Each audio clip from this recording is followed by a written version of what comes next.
Good morning. I am Peter Freer, the founder and CEO of Play Attention, and I welcome you to Why Mindfulness Matters for ADHD and Executive Function, our little coffee chat. Thank you for coming.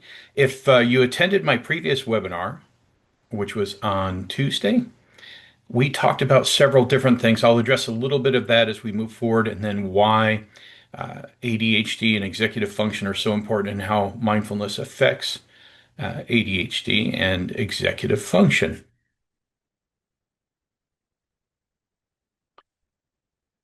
If you are, if you did participate on Tuesday, we talked about what mindfulness actually is and what the intention should be behind it.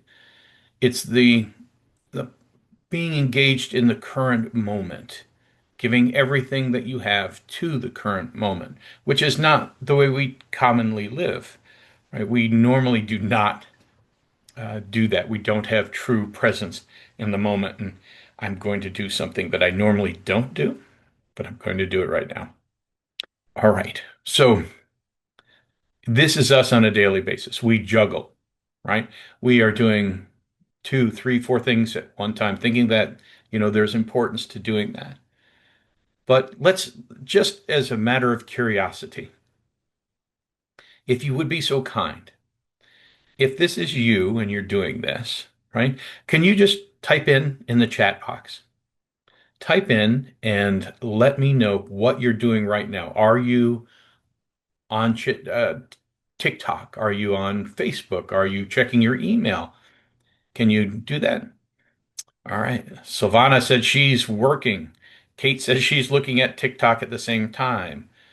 Come on, everybody, just join right in. There we go.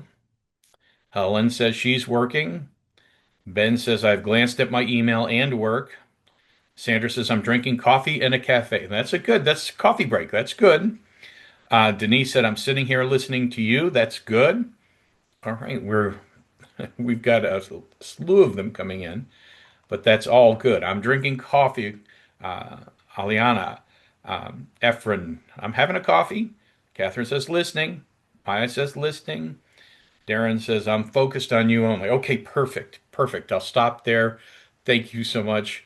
There are so many of them coming in. I can't keep up with all of them, but that gives us a good idea. Some of us are multitasking, trying to get things done while we're doing this.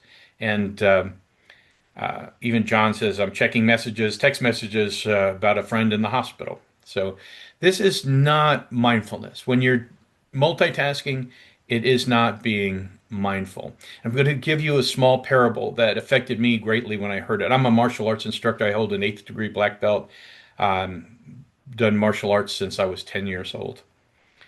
And when I was first studying at age 10, um, I didn't have an idea about the world much at all at that point. I just knew I wanted to do martial arts. And so at about age 20, one of my instructors, and I got to train under the great Bruce Lee's um, major students.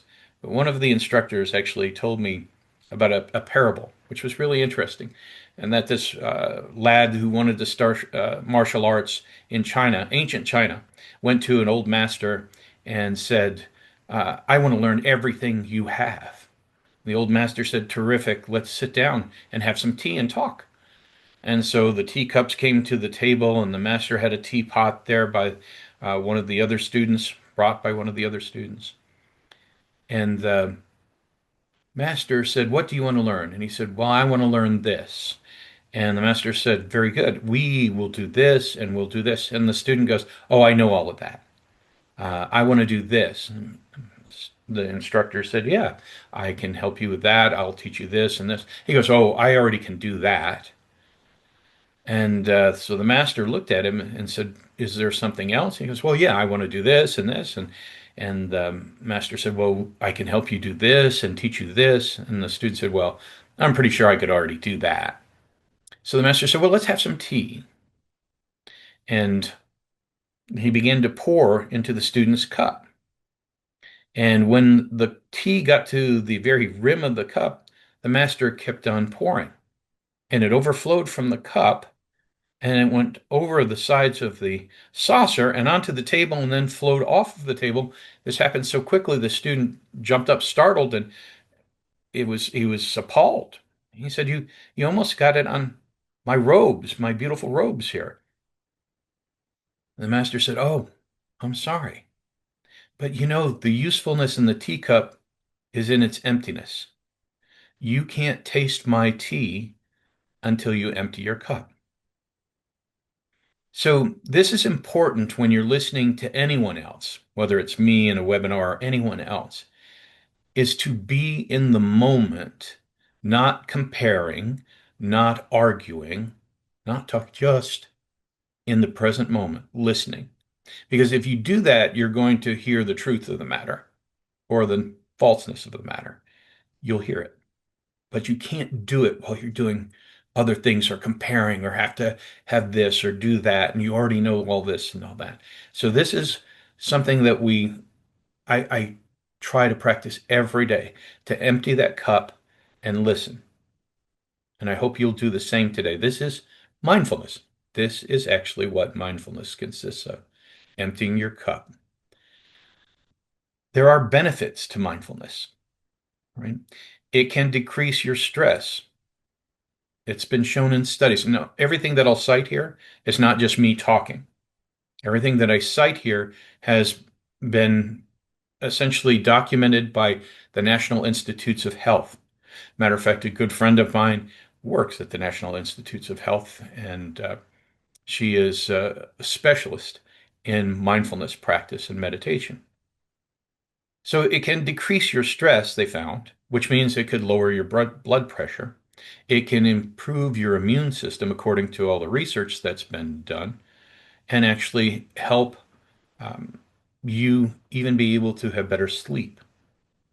Because when you're stressed, your body excretes a hormone called cortisol, a stress hormone, and that can do many negative things to the body, including increasing your blood pressure and helping your or not helping your sleep patterns either, actually disrupting your sleep patterns. So decreasing stress, lowering your blood pressure, just generally improves general health. And it can also improve or promote well-being. Now, well-being, we'll talk about in how I feel, how mentally I feel, my overall well-being. If I do practice mindfulness, then it can reduce anxiety and depression disorders, right? Those reduce their symptoms. This has been shown and documented in studies. It also improves neuroplasticity of the brain. Neuroplasticity means that the brain is highly moldable, and if you are giving it good stimuli, then you can change the way the brain actually functions. And I'll talk about this a little bit more. This is the primary reason when I started Play Attention over 30 years ago, well over 30 years ago, that I knew that the brain could make changes as long as it received the proper training, proper stimulation. And that is why Play Attention was so successful and is still so successful, because if you do that, you can restructure the way the brain functions. It's very simple, and the brain is a fabulous organ that permits us to do that. This actually helps you when you have the ability to improve your neuroplasticity, the ability to change and learn. It actually does promote listening skills and communication skills. These are all phenomenal benefits of mindfulness. The question is, how is this related to executive function? And let's first, for those of you who are uninitiated in executive function, I'm going to talk about it a bit so we can understand what it is. And then we'll talk about its relationship with mindfulness, because that is the topic of today's presentation. Executive function you can think of as the CEO of your brain. There are particular sets of cognitive skills that actually comprise what we call executive function. Typically, they're thought of occurring in the frontal lobes, although it is an entire brain function, they typically are thought of being controlled in the frontal lobes of the brain.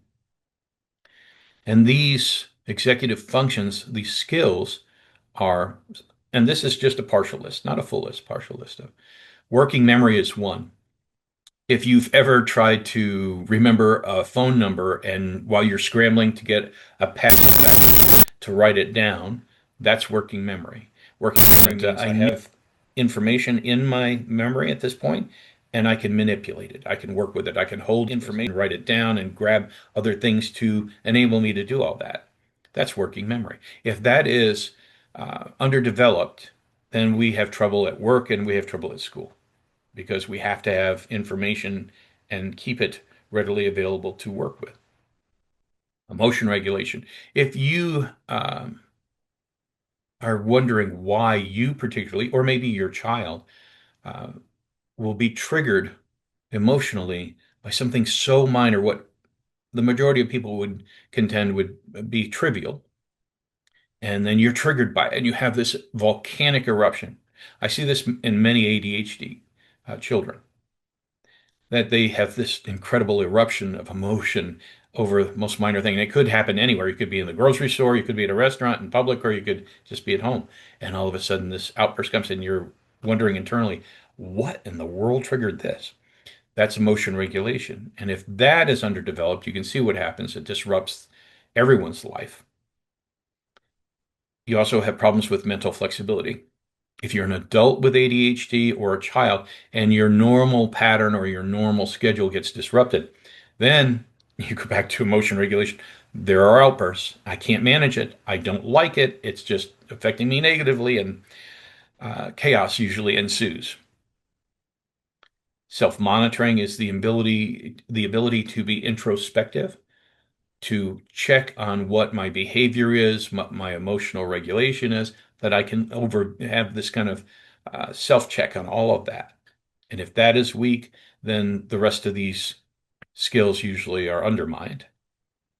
Task initiation, you either have the ability, well, if you have a child and you try to do a 20-minute homework assignment and they can't even get started. You say, well, let's get started. And then you start petting the dog, or they're watching the TV that's on in the corner of the room, or they want to talk to you about something else. Task initiation is a problem sometimes. Organizing and prioritizing, these are actually two separate, we lump them together, but they're actually two separate skills. Organizing and prioritizing become a problem. Ask them to clean their room. Ask them to help organize the family picnic, or even set the table. They just have a problem doing this. And we think, what are they, lazy? Right? And it's not laziness. It's not stupidity. It's not obstinance. The brain is just not developed to do this. Inhibitory control. You may find this in yourself if you're an adult with ADHD, that I act impulsively. Right? And this affects your relationships. It affects your job performance. You probably know. If this is resonating with any of you here, raise your hand so that I understand that you're following all of this. Excellent. Thank you so much. The good thing about this is that for ADHD, they're totally trainable.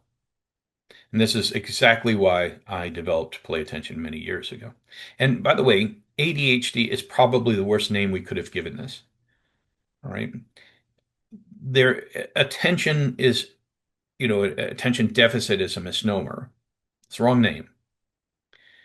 They're they have plenty of attention. A person with an ADHD has plenty of attention. They have difficulty directing it and sustaining it. It's diffused attention, though. They can tell you, if when I was a teacher, I could ask an ADHD student, what's going on in the classroom today? And he could tell me a little bit about the bird outside on a windowsill, and maybe a little bit about the dust ball in the corner of the room, a little bit about my lesson, a little bit about what the kid next to him was whispering, and a little bit about those people outside the doorway of the classroom. That's not a deficit of attention. That's attention that is just diffused and scattered. The inability to direct and sustain it, which is mindfulness, is often lacking. So, mindfulness, what that leads us to is that mindfulness and executive function are incredibly related to each other. And when you improve one, you improve the other. When you improve executive function, you're improving mindfulness. If you're improving mindfulness, you're improving executive function. So when we talk about the relationship, it's a reciprocal relationship. One improves the other. And this is fantastic because remember, the brain is neuroplastic, and that means it can reshape. And mindfulness is a great tool to help reshape it. I hope this makes sense.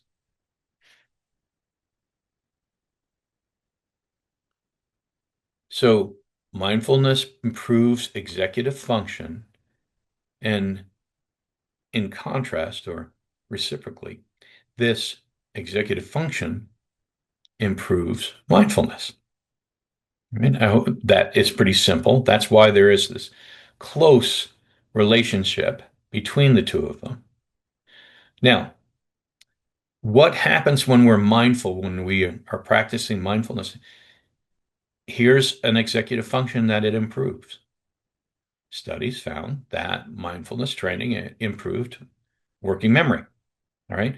And working memory, as I just mentioned, is necessary for holding and manipulating information. Imagine, trying to do a calculation in your head. 14, what's 14 times 3? Right?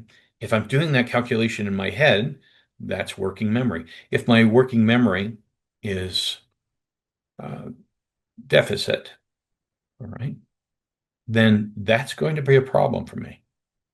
And that's why working memory is so important. And studies have shown mindfulness helps working memory. It actually, mindfulness overall reduces ADHD symptoms. That was found in numerous studies.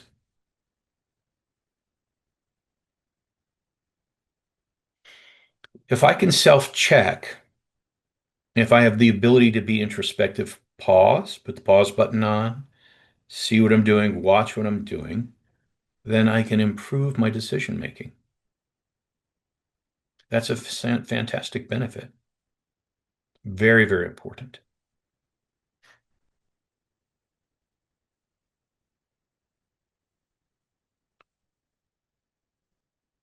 So Silvana asked that I repeat that. Almost all mindfulness studies have been that are associated with ADHD and mindfulness. Mindfulness tends to show and that it can improve ADHD symptoms. That's what I just said.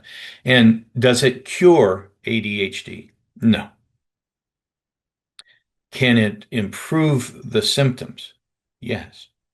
Because remember, ADHD is actually a problem of executive function. And mindfulness improves executive function. Therefore, the symptoms of ADHD can be mitigated a bit. Does it cure it? No. There's no, cure for ADHD. There are ways to reshape the brain so that we can function much better, though. That's exactly why I created Play Attention. Play Attention increases executive function. That's what it does. But that's an important thing to remember. So, what about emotion regulation? Again, studies have found that just people who participated in an 8-week mindfulness-based stress reduction program had significant ability to regulate their emotions and focus their attention, right? This is a significant factor here. If that is weak, then we have the problems that we have, the symptoms we have with ADHD.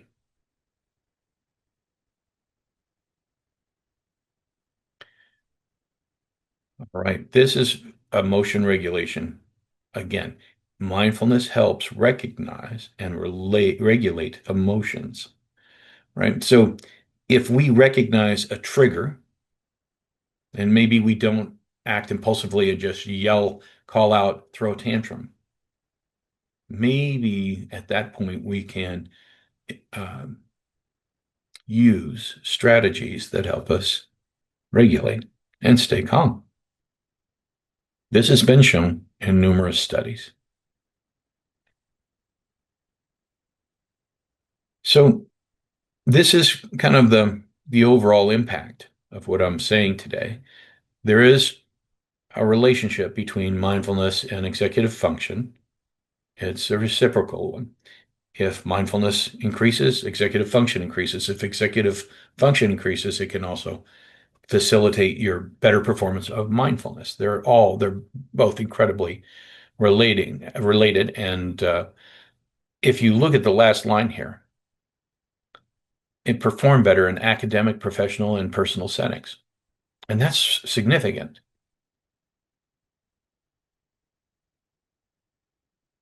Now, do you have to dress up in robes or listen to a guru or any of that nonsense? No. Every moment is a great moment to practice mindfulness. Can I practice mindful driving? Absolutely. Probably be the best thing for you and anyone driving with you in the car. Can I practice a mindful walk? Absolutely. Can I practice mindful introspection, watching what my thought is doing and how I react to certain things? Absolutely. That's all mindfulness. Can I practice mindfulness cookie baking? Absolutely. Any moment is a great moment to practice mindfulness. Now, the important part about what we're talking about today is that in order to do that, and I started off with this. Remember, I started and asked everyone what you're doing. A lot of people said, I'm just having coffee and I'm listening, which is the purpose, which is helping to stay in the moment. But those people who came back and about, I'd say it's 50% of us said, well, I'm doing this and I'm doing that and I'm doing this and I'm listening to you. And that's not mindfulness. Mindfulness means listening and being in the moment, not trying to respond to two or three things at one time. You're just in the moment and you're dedicating your energy and who you are, everything that you are, to this current moment. But instead, we tend not to do that, do we? 50% at least 50, I'd say it's probably we got lucky because people wanted to listen today. But when we're working and when we're listening to our better half, our significant other, then chances are, and I did this for a long time. I remember my wife being a very patient person. Um, when I was absolutely inundated with work and starting, a company like Play Attention and that kind of thing. I remember, being on my computer and I would look up and I would just say, oh, was she in here? Did my wife just say something? And then I just keep on working. And that happened very frequently. She was very patient with me. Any other woman would have left at that point because I was so engrossed in what I was doing as work that took precedence over her. And when I came to understand that, you know, she didn't threaten to leave, but it came close. It was not a good thing. When I got an understanding of that, the immediacy of that let me know that I need to be mindful. And that was my motivation to practice mindfulness. And it was amazing because she said, let's go for a walk together. And this was a short while later. She said, let's go for a walk together. And this had happened over 3 years, 2 or 3 years of it. And I started walking with her and I'm listening. And I said, huh, that is the first I've heard birds in the wind in years. And she kind of teared up a little bit because it was significant that you can become so involved in other things and carry them in your knapsack that are not mindful. And this is um, a great lesson for us all, right? Mindfulness is an incredible thing, and any moment is a good moment to practice it. So, in summary, mindfulness is being present. Mindfulness can be inward or outward. I can be inwardly introspective and have mindfulness. I can even do a body scan, how my limbs feel at any particular time, any part of my body feels. Mindfulness has been shown in studies to improve ADHD symptoms. You can look that up. You can Google that too. Executive function is a set of cognitive skills that really should be the name of ADHD. ADHD should be termed executive function difficulties. not a deficit. It's just this misnomer, bad name. Mindfulness and executive function are highly related. They have this reciprocal relationship. One improves the other. And that kind of summarizes our coffee talk for today. Next Tuesday's coffee break means we'll talk about the barriers to mindfulness. How many people here, is just a quick review, how many people here have attempted mindfulness? You do it for about 15 or 20 seconds, and all of a sudden your mind is wandering off, thinking about things you have to do at work. Everyone here that knows this, raise your hand if you want. Thank you. Yeah, that's the vast majority of us. Now, why is it so tough? If it's so good for us, why is it so tough? And how do I break through that? Right? So I will go over that, how we practice mindfulness, and this is, you don't need a guru. You don't need to buy an expensive book. You can learn it. It's very simple. Thank you so much. I hope I'll see you next Tuesday, where we'll go through the barriers to mindfulness and how to break through. Enjoy the rest of your day and your coffee, and we'll see you on Tuesday. Thanks again. Take care.